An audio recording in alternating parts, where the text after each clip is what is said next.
All right, folks, we're back at it today here in the Gospel of John. Today we're going to move past the prologue of John, that's the opening verses, and we're going to start getting into the narrative, which is the story. And this story begins with John the Baptist and his testimony about Jesus. And what we're going to do today is we're going to talk specifically about the concept of testimony. Why is it so powerful? And why is testimony, the majority of the time, like 99% of the time, testimony is what moves the soul?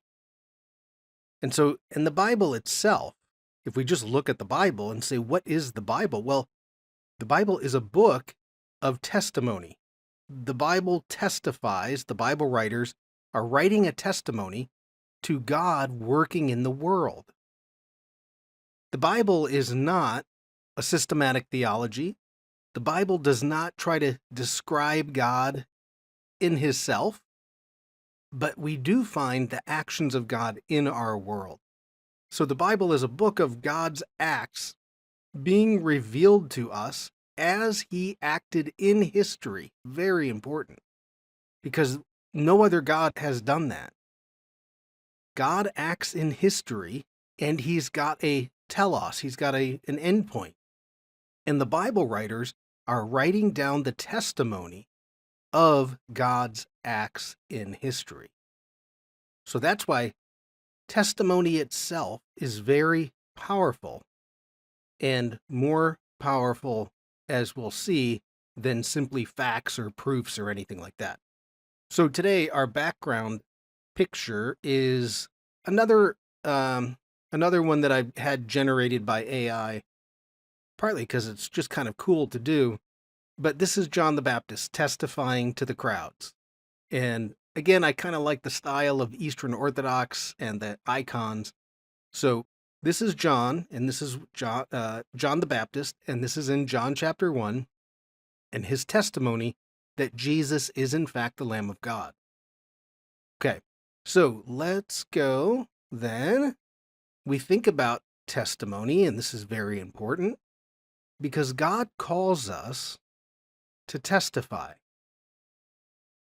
And we're testifying about our experience with God and his actions, whether it's saving actions, redeeming actions that happen in our lives. Just like the Bible, just like the Bible's testifying to historical action of God's work, we testify to the historical action of God's works. Now, doesn't mean we can prove anything, and God does not call us to prove anything. We're called to testify. Because testimony, when testimony is authentic and when it's heartfelt, the human being on the other side, that person standing in front of you that you're giving your testimony to, when it's heartfelt, and I mean authentic and heartfelt, meaning this really happened to me. I was this way and now I'm that way. The other person can sense it in their soul, and that's what will move the soul. You might not be able to see it in the moment, but this is what almost always moves the soul. Okay? So we're going to be talking testimony, but as we start out today, I want to offer just a general comment on the Gospel of John and what we've done. The Gospel of John it's tightly worded. It is a dense piece of work. And each verse carries a significant weight.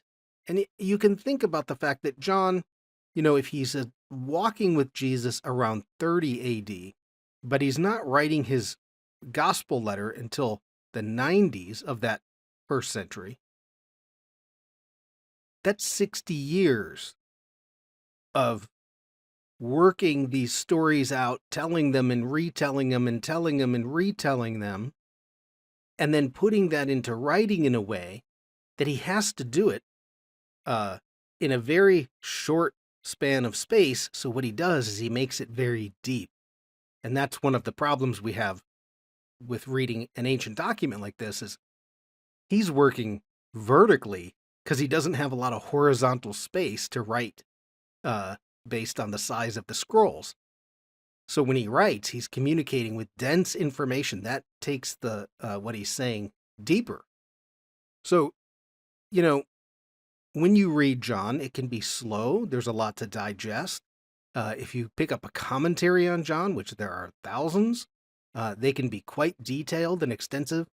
Lots of information for us to process if we're going to actually figure out at the deepest level that we can what John is saying. So as I'm going through the study, I have to find a balance. And that balance is between too much detail or not enough detail. So I want to be able to point out the things that I think will provide the most insight. And I'm having to leave a lot on the cutting room floor. At some point, you'll have to go back and pick those up by yourself, and I trust God's going to lead you to those details when and if you need them. But when we study John, as with any book of the Bible, it's meant to be read repeatedly. And so repetition, there's an old saying, repetition is the mother of learning. That's how we learn. Now, we learn a lot of things. We don't even realize we're learning them. But if you want to do it intentionally, it's repetition. So the more that you read and reread, you'll begin to see deeper into what John is trying to communicate. And what I think is a good way to do it is, let's say you read some of John, and then you go, whether it's a lesson here at Fig Tree Ministries or a lesson somewhere else, or you pick up an article or a commentary. So you've read John, you have some familiarity with it, but then you go listen to a teaching about it.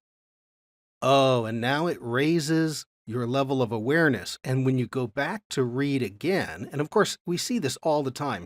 If you go to any class at a church on a book of the Bible that has any detail to it, people are always having these, oh, I had no idea that was in there, because there's so many details to the Bible. So we want to get to the detail, but you also have to be reading repeatedly. And, when you start doing that, when you're reading repeatedly, and then you listen even a couple times, because you'll listen to this once, it's like watching a movie once, then you watch it again, you see things you didn't see the first time. So that's why it's important to both read and listen to teachings at the multiple times, because you will be able to go deeper yourself. And so that's the idea. You read, repetition, you then begin to see these underlying themes and structures that we're talking about here in the teaching, and then that will help you see deeper into what John is actually saying. So one thing that we've done, or that I've tried to do, because I think it's important for you to understand, is pick up on the many structures or themes that are happening throughout the Gospel of John. And when we see these themes or structures, it feeds into the overall message that John is trying to communicate. The more you read, the more familiar you are with John, the more the structures jump out at you. And so the first one we've talked about, and this is important, is that its creation is being revisited. It's as if the world is being born again, created anew. And so what we see is this structure. John starts the book with, in the beginning, an obvious reference to Genesis. Then he starts with a list of signs. Now, at first, he's telling us this is the first sign, this is the second sign. But then he's going to eventually stop telling you that, but he knows his audience is going to keep counting. 3, 4, 5. You get to the sixth sign, and just like on day 6 of Genesis, where God is creating a human being out of the earth, that's where he makes Adam, what's happening? We've got a human being coming out of the earth. Now, all of that, of course, is leading up to the 7th day of creation, and that's where God's glory rests. But here, it's paradoxical, because the 7th sign is the crucifixion. This is the pinnacle of God's glory. And you say, well, wait a minute, how does that work? How's that the pinnacle?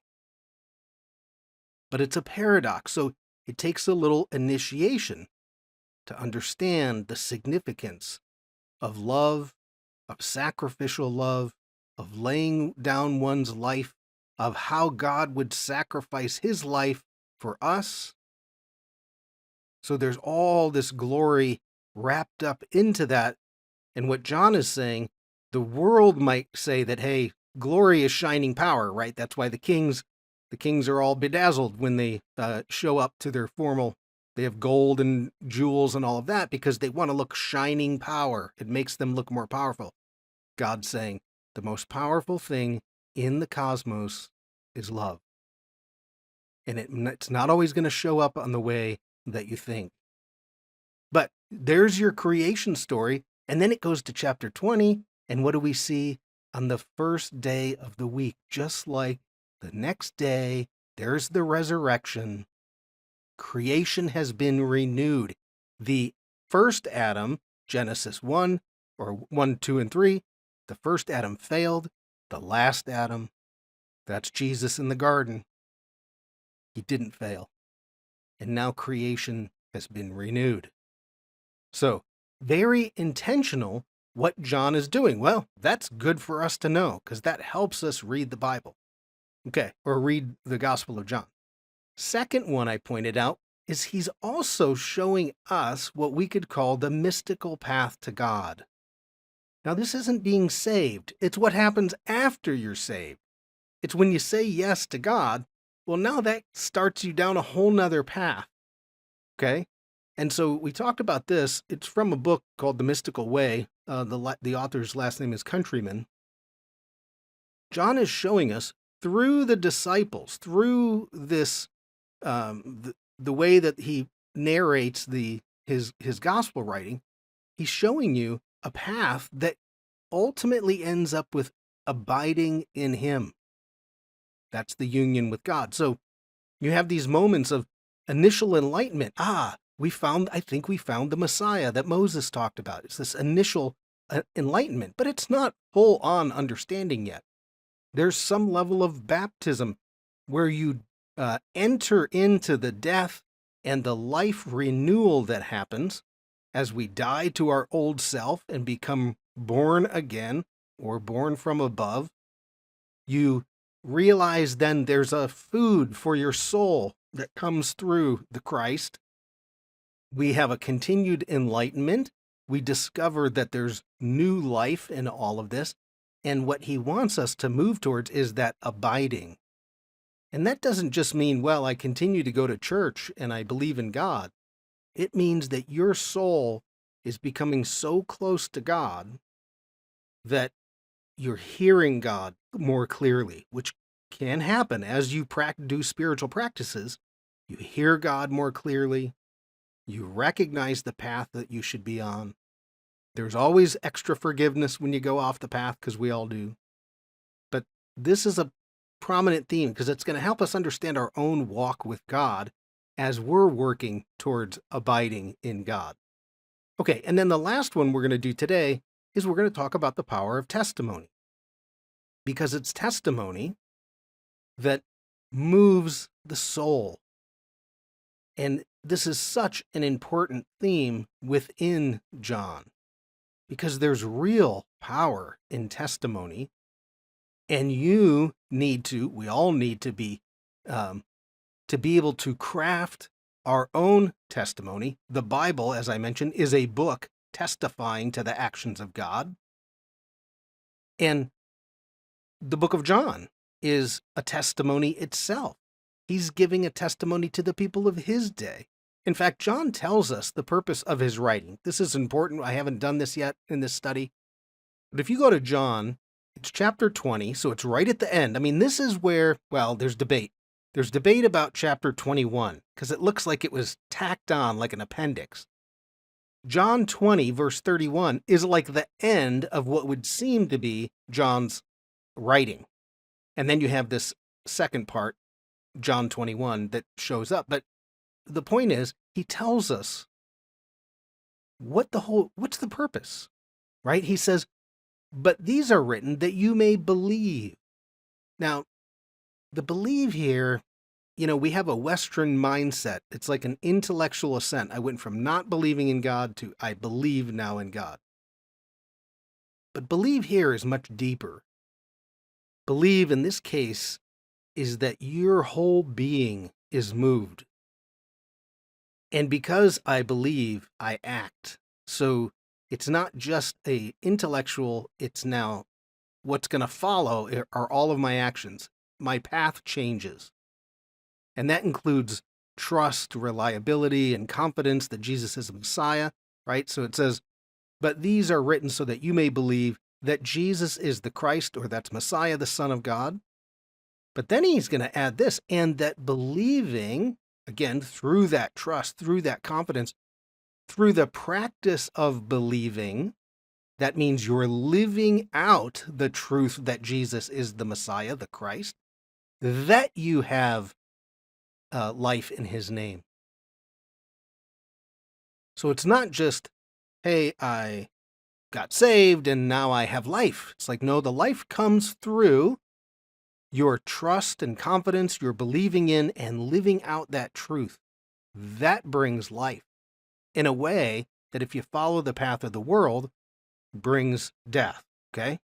So life comes through living out your belief. Now, important here, is he talking about some random point in the future when you die? No, he's not talking about getting into heaven. He's not talking about like some kind of eternal life in heaven. He's talking about right now, your life today. Because, one of the things about John's community in Ephesus, there in the first century, is they had never seen Jesus, right? They can't experience Jesus face to face. But John is saying, you can rely on the testimony of others, and you can trust and believe that they are true and reliable. In fact, just prior to this verse, which is 31, you go back 2 verses to John 20:29, and he says this, Jesus says to him, because you have seen me, you believed. But blessed are those who have not seen me and have believed. That's John's community. They don't know Jesus. What they know is the testimony of others. That's the Gospel of John. Now, when they're offering proof in the context, what's happening, for instance, they go to a town in Greece called Berea, and we say you should be like the Bereans, but what you're saying to be like the Bereans, Paul goes to Berea and he goes to the synagogue. And now he's discussing with the Jews who are in the synagogue, and they have all of their holy scriptures. And what he's doing is making an argument that Jesus is the Messiah that God intended to send. And he's pulling out of the text. So if you're in a religious debate, you can do things like that, like proof text stuff. That's what Paul's doing there, but it's because the people already have a context for God, their Bible. When you're in a Greek setting where there is no context for Bible, when they don't care about your Bible, and they don't care about God, now you have to move. You can't have the same argument, okay? So this is the theme we're going to talk about today. It's testimony. And the reason it's important is that testimony, the personal testimony, how did God work in your life? It speaks to the soul of another human being in a way that offering a proof or an apologetic or a sharply worded argument does not. And one thing about the Bible is God never calls you to prove. He doesn't call us to be apologists. He says, go offer your testimony. Speak about what I've done in your life. So proof speaks to the intellect, and the intellect may never get down to the heart level. But testimony speaks to the soul. That's at the heart level, and that can easily, once the heart is moved, the mind will come along. That's the way it works. Right? And here in the West, I'm speaking from the United States, so here in the West, we are descendants of Greek thought, Greek logic, Greek reason. We want everything systematized and in perfect order. But that's not the Bible, because the Bible's Eastern. The Bible's not a Greek document. That's why people would love the Bible to have all these explainers in them instead of just stories that we go, well, no, what does that mean? Right? The Bible offers a story. The story is a testimony of the actions of God throughout history. And the story penetrates your soul in ways that we just don't understand. And so you get something like, I was blind, but now I see. That's just simple testimony. And if you go up and say, well, how does that work? Well, I don't know. I just know that I was blind and now I see. And so as we explore this idea of testimony in John, that we're going to see right at the beginning of the book, it starts out with John the Baptist and his testimony, and then it's going to flow through the remainder of the book, okay? So we start out John 1, verses 6 through 8. So as John is crafting his prologue, the opening to his letter, he inserts this about John the Baptist, okay?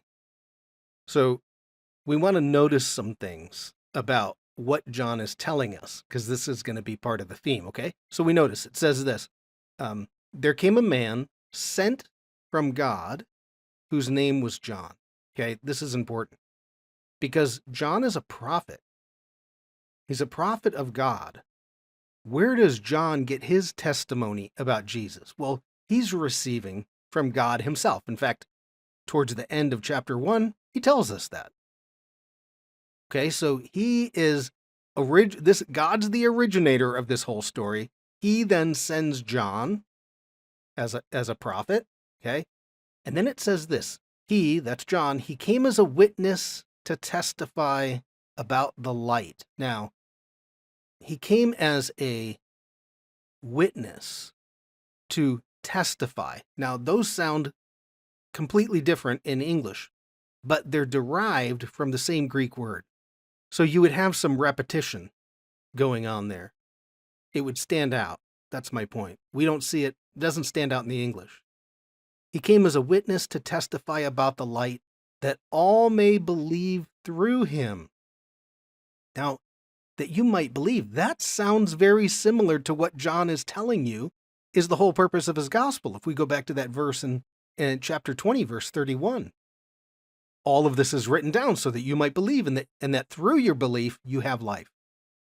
So the goal of the testimony is to believe through John. Now here's what's key. It says he was not the light, and this is very important to notice. The gospel writers are very careful to make sure that people know that John is not the Messiah. John the Baptist was a charismatic figure in the first century. He had many followers, and he had many followers for years afterward. In fact, Josephus, in his history of the Jewish people, he writes more about John the Baptist than he does about Jesus. He mentions Jesus, but he writes more about John the Baptist. John the Baptist was a larger-than-life figure. And so the gospel writers want you to know he's not the Messiah, Jesus is. Okay, so John's not the light, but what was he doing? He was sent that he might testify about the light. So right there we have 3 times the idea of testimony. Testimonies all over John's work here. So let's take a look, okay? So to witness, to testify, to give testimony, the Greek word martyrio and the Greek word martyria, those are the 2 words for both a noun that is a witness or somebody's testimony, and a verb that means to testify. And what English word do we get out of these 2 words today? Well, we get martyr. And a martyr is someone who testifies to their faith. And very often, as we use the word martyr today, you become a martyr because you give up your life based on your testimony. And the act of being a martyr, the way we use it today, someone who dies for their faith, that's a huge testimony for others. Because they recognize, whoa, this person, the people who are seeing the martyr being put to death, kind of like the soldier at the foot of the cross, there is something that they suddenly recognize about the power of this testimony. These are the 2 Greek words that we have. Now, one way we can judge whether or not this is an actual theme in John's gospel, or are we just reading into it, is we're going to look at these two words and then see how often they're in John and compare that to the other three gospels. So let's go take a look right here. So there's our two words, martyrio, which is the verb to testify, and then martyria, the noun. That's a witness or the testimony that you're given. Okay, so Matthew, how many times do you use this word? Well, one time here and 0 here, so once. Once in the book of Matthew. Mark, how many times do you use it? Well, I don't have the verb testify at all, and then I use the noun, witness or testimony, 3 times, so a total of 3. Luke, what about you? Once for this one, once for the second one, a total of 2 times. Okay, so it's sparse. John, how about you? 33. Okay, 33 times to testify, 14 times as witness or testimony, for a total of 47 times. Can you see the difference right here? I mean, this is how you know it's a theme of John. Because in that little space of his writing, 47 times you hear those Greek words. And you understand that this is what he's talking about. Just because of that repetition. And it's huge if you are hearing those words over and over and over. And what's going to happen is, now that you know it's there, you're going to see it. You're going to see it throughout the Bible. Or, I'm sorry, throughout the book of John. Okay, now, let's go back to this testimony versus proofs. John is living in a Greek world, dominated by Greek thought, just like we are today. And the Greek mind is going to argue. They're going to argue like a scientist, right? They want proof. They want proof that the God Most High, as they call it in the Bible, is the creator of the world. They're going to want proof that Jesus is the Christ who's now ruling in the heavens. And so what John's going to do is he's going to offer testimony. And, you know, there's a saying, comes from the Jewish rabbis, that a Greek tries to affect a man's heart through his mind, but a Jew tries to affect a man's mind through his heart. And that's the difference between the East and the West, the Greeks being in the West, the Jewish people, Israel, being in the East. And that's why Jesus tells stories, right? He doesn't at all describe any or say anything about God like we would. He tells a story. And so they're storytellers, and the story itself is what grabs your soul and moves you. And then, of course, your mind will go right along with it. So when we look at, in our world that we live today, people often want some kind of proof. But proof speaks to the intellect. And so the moment you say something that's offered up as just an abstract, proof or a proof text, the Greek person who's listening to you, they're immediately going to say something like, let me think about that for a while and see if I can figure it out. It makes the mind, our intellect, and the ability of our intellect to figure things out, makes it the number one resource for truth. But you take testimony, on the other hand, and a simple testimony, I was blind, but now I see. And this is personal, right? And this can reach the soul, and the soul turns the heart, right? Because if you have a heartfelt story, this is a God story, and you tell it authentically, because you have to tell it authentically. You have to be authentic. Then the soul of the other person immediately can feel it, right? And that can move the heart. Now, I can tell you that my own testimony is exactly this, right? Nobody. Now, part of the reason I can say this is because I was anti-Christian until I became a Christian at age 32. And nobody spoke smart words to me. Nobody argued with me. Nobody quoted scripture. No one called me a sinner, told me I was going to hell. None of that. What happened? There was testimony. And in this case, it wasn't so much, this is how God worked in my life. It was what I think is the most powerful testimony is the people, the Christians around me lived a different life.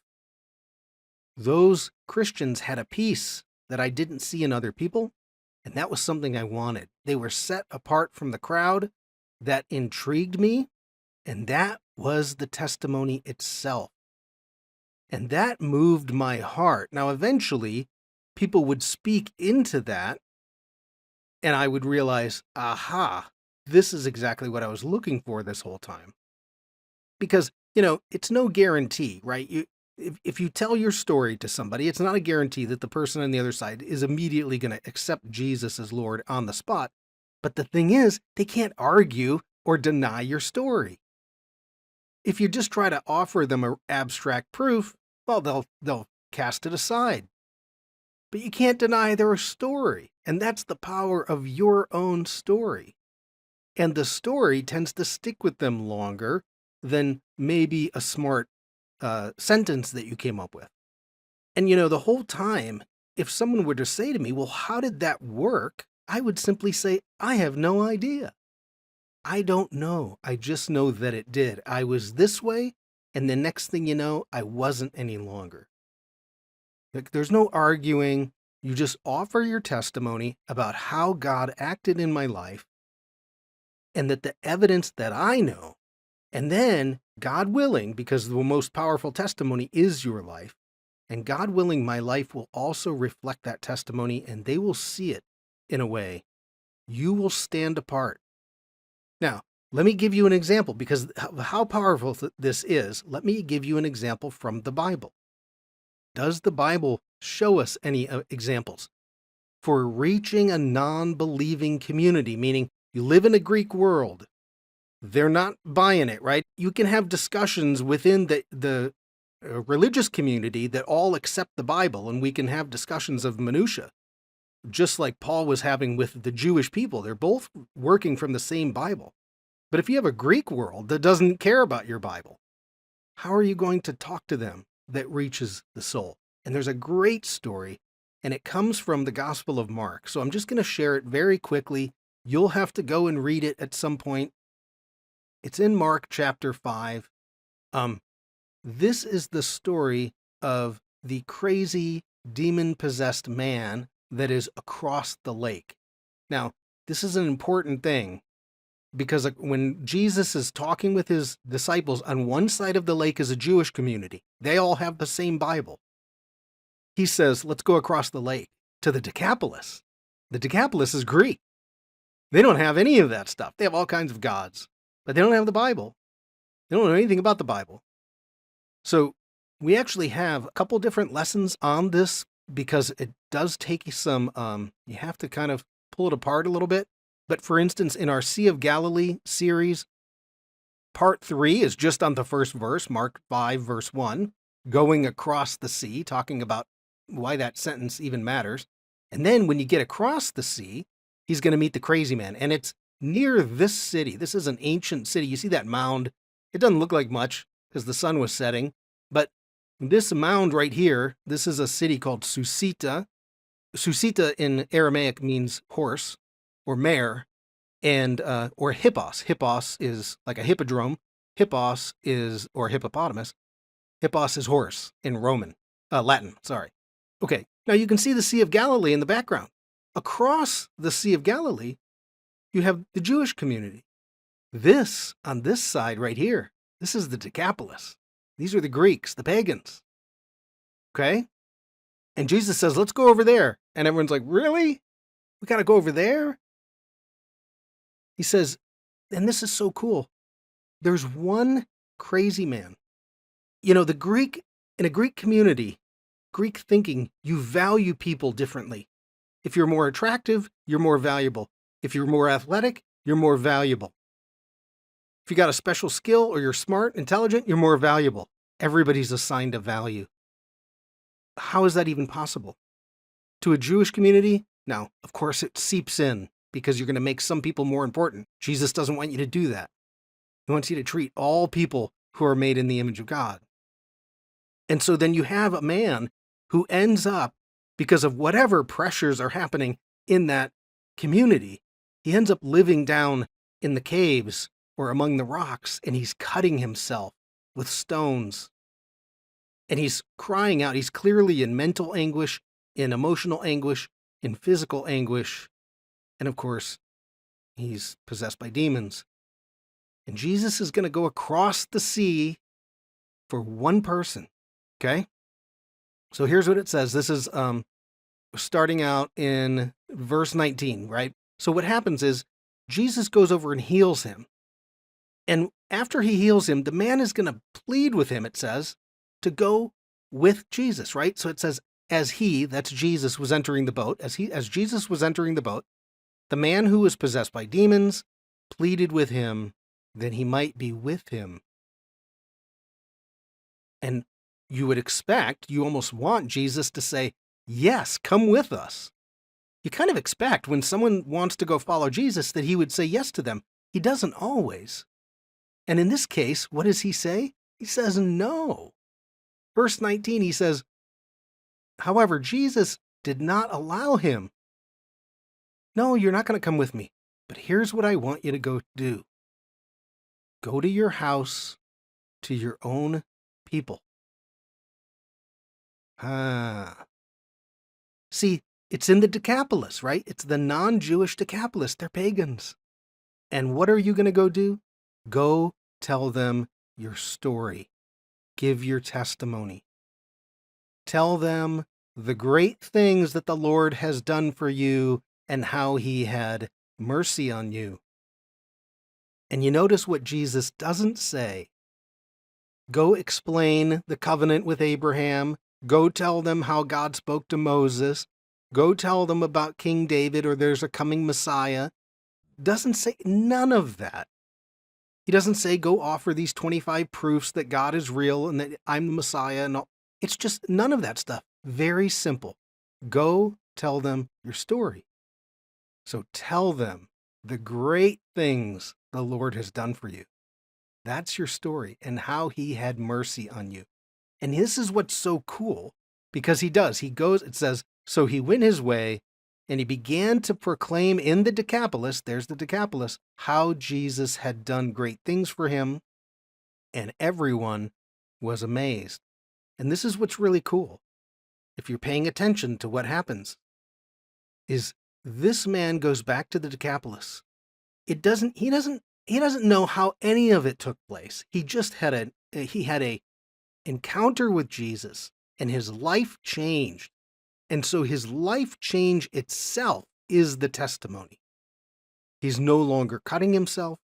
He's calm and in his right mind. He's not crying out in anguish. People suddenly see there's a different human being standing. That's the testimony. And what happens in Mark is the next time that Jesus steps foot in the Decapolis, a pagan region, a whole crowd came out to greet him. Now, do they know anything about systematic theology? Zero. They don't know anything about the Bible. They don't know anything about the heroes of the Bible. They don't know anything about God other than they witnessed the changed life of one individual. This is the power of testimony and why John is going to fill his gospel with this idea. So we can see there's a pattern that happens throughout John's gospel. So you notice, like right off the bat, the Bible or John told us that John the Baptist was called by God. He's sent by God. So that's who he's in connection with. But what is John called to do? Give testimony. So what does John do right off the bat? It's in chapter 1. He's going to give testimony to his disciples. And two of his disciples, it's verse 35 in chapter 1, two of his disciples leave and start following Jesus. And what are they going to do? So they have their enlightenment moment. One of those disciples is Andrew. Andrew has a brother named Peter. What are they going to do? They're going to go give their testimony. Hey, Peter, I think we found the one that Moses talked about. Or that might have been the next one. You get my point. Andrew goes down and he tells Peter. And so on, and so on, and so on. And this is what's happening, right? someone has an encounter with Jesus. That's Philip. And then Philip immediately turns around and goes and finds Nathanael and testifies. The Samaritan woman has an encounter with Jesus. The Samaritan woman by the well. What does she do? She goes into town and she tells everybody about her Jesus experience. And this is the power of testimony. No proof. You're not arguing in the Bible.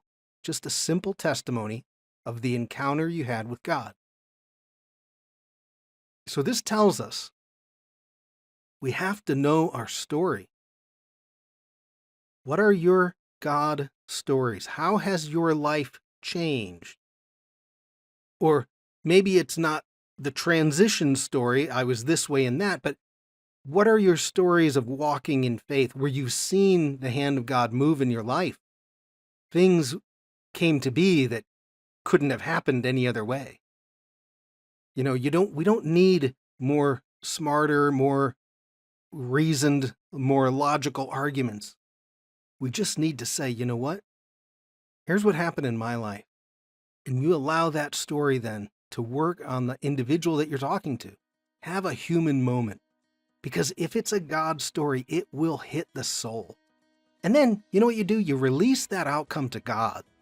Because we don't know the path that other person's on. We don't know how many people have told them stories in the past. We don't know who they're going to meet next week, next month, next year. That God is already lining up to bring someone else in their life. He brought you there to tell your story and witness to the power of God in your life. So proofs, they speak to the intellect. The mind may never make it to the heart. Testimony speaks to the soul. Once the heart's captured, the mind, it naturally goes with it. So this is a prominent theme. You'll begin to see it as you're reading through the book of John. Learn your story and share it with others. And don't worry about the outcome. God will take care of that.